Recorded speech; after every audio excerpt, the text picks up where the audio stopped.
pašukuoti, gal kažkam nugarą pakočiuoti, bet tikrai ano paskirtis ir visai kita.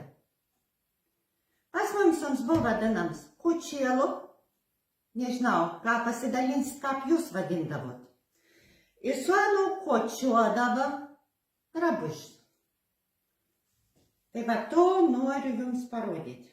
Visų pirmiausia, po išplovimo ir išdžiovinimo reikėdavo ištumpyti drabužius, kad būtum lygiai. Suimdavo tiek, sustodavo pudu, viens vienam gal, kits kitam gal ir va tiek ištumpydavo, nepaleisk, ištumpydavo.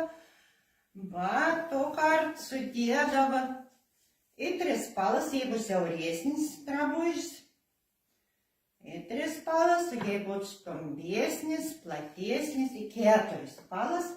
Ir va tiek sudėdavo, surikiodavo ir paruošdavo vynioti kučėlą. Einant toliau, mūsų sulankstytas paklodės, čekuolas, koterkis, rankšluostė, visokios palūtis. Sulankstytas to malko ir mes jėmam iš tos malkas ir vyniojam ant tokį guolą. Vyniojam dailę, jeigu storesnis drabužis įdėna tik tą, jeigu plonesnį dėdau pudo putris.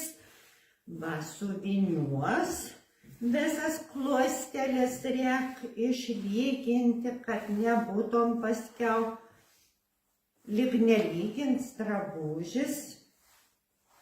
Va, suvyniuodau, kas čia dar visokių mūsų naujų metų spirlėda tebe. Va, suvyniuodau. Ir dabar pradėsim kočiuoti. Nu ką, tai pasiruošėm. Ir prieš pradedant dar apsukam kočėlą antrę, kad vyniojant mūsų koterkį nevyniotumis atgal. Pasidėjus akmenis dabar. O toliau jėmam lentą. Mes vadindavom mano lentą. Aš neatsimenu, kad man sakytom kitaip. Juk mūsų visokių tų pavadinimų yra, galit pasidalinti, kaip jūs vadindavot. Ir va, daužam ir važiuojam. Ir išpėtės. Aišku, medžiaga neturėtų būti perdžiūvusi, kitaip sunkia, tokia apidrėknė dar. Nu va.